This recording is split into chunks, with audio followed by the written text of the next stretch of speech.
সকালবেলার সব কাজ সেরে চা খেয়ে টিফিনটাও করে নিয়েছি আর ঘরগুলো কিন্তু পরিষ্কার করে নিয়েছি। এবার কিন্তু ঘরটা মুছে নিব। রোজ কিন্তু আমি ঘর মুছতে পারি না, আমার কিন্তু একটু শরীরে ব্যথার প্রবলেম আছে, তাই তো ঘরটা আগে ঝাড় দিয়ে নিচ্ছি, তারপরে কিন্তু ঘরটা মুছে নেব। এইদিকে ঘরটাও কিন্তু ভালো করে মুছে নিচ্ছি। ঘর মুছতে কিন্তু বেশিক্ষণ সময় লাগে না, তবে এই যে ঘরটা মুছবো এইটুকু সময় আমি বের করতে পারি না, জানি না কেন। তো ঘরগুলো মুছে নিচ্ছি আর এইদিকে ছেলে কিন্তু বারবার করে ঘরে যাতায়াত করছে, মানে কোনো কথাই শোনে না আমার। যাই হোক, পুরো ঘরটা মুছে এবার কিন্তু পাকা রান্নাঘরটাও মুছে নিচ্ছি আর ভাবছি যে আজকে কাঁচা রান্নাঘরটাও মুছে নেব। যখন কাজ করছি তো পরিষ্কার করেই করে নিই। তো এদিকে কিন্তু রান্নাঘরটাও মোছা হয়ে গেছে আর এখন কিন্তু কাঁচা রান্নাঘরটা মুছবো, তাই কিন্তু উনুনের পাড়ে গিয়ে আগে ছাইগুলো পরিষ্কার করে নিতে হবে। আর এই দিকে দেখো, কোনা কাঞ্চিগুলো মুছতেই কিন্তু বেশি প্রবলেম হয়, সব কিছু সরিয়ে নিয়ে মুছতে হয়, তাই কিন্তু সময়টা বেশি লাগে।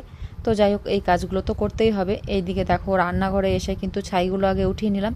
এইবার কিন্তু একটু মাটি নিয়ে এসে ভালো করে উনুনটা মুছে নিচ্ছি। আর উনুনটা কিন্তু ভালো করে না মুছলে ভেঙে যায় মাঝে মাঝে। তো উনুনটা মুছে নেওয়া হয়ে গেছে, এবার পুরো রান্নাঘরটাই ভালো করে মুছে নিচ্ছি। আর জানো তো, এই গরমে কিন্তু কোনো কাজই করতে ইচ্ছা করে না, তার উপর আবার আমি এই গরমেই উনুনে রান্না করছি। গ্যাসে রান্না করলে কিন্তু অবস্থা খারাপ হয়ে যাচ্ছে, তারপরেও আমি উনুনেই রান্না করছি। কি করব বলো, এতগুলো খড়ি আছে, সেই খড়িগুলোকে তো শেষ করতে হবে। আর গ্যাসের এখন যা ক্রাইসিস চলছে, তাই কিন্তু আমাকে সব কিছু মেনটেন করেই চলতে হবে।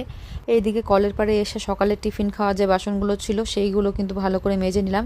আর এইদিকে ছেলের কিন্তু শুক্রবারে সাদা ড্রেস পরে স্কুল যেতে হয়, সেই ড্রেসগুলোই কিন্তু ভালো করে ধুয়ে দিচ্ছি। আজ তো শনিবার, কালকে স্কুলে গেছিলো, তো কালকে আর ধোয়া হয়নি, তাই আজকেই ভালো করে ধুয়ে নিলাম। তারপর কিন্তু ভালো করে ধুয়ে একটু নীল দিয়ে দেবো। আর সাদা ড্রেসের নীল না দিলে কিন্তু একদমই ভালো লাগে না। তো এইদিকে নীলগুলো দিয়ে কিন্তু কাপড়গুলো আমি ভালো করে মেলে দিচ্ছি। আর এই কাপড়গুলো কিন্তু রোদে মেললে পরে একদম দাগটা অন্যরকম হয়ে যায়, তাই কিন্তু হালকা ছাওয়ার মধ্যেই আমি মেলে দিলাম। তারপর ধোয়া বাসনগুলো নিয়ে এসে সব কিছু জল ঝেড়ে উপর করে রেখে দিলাম।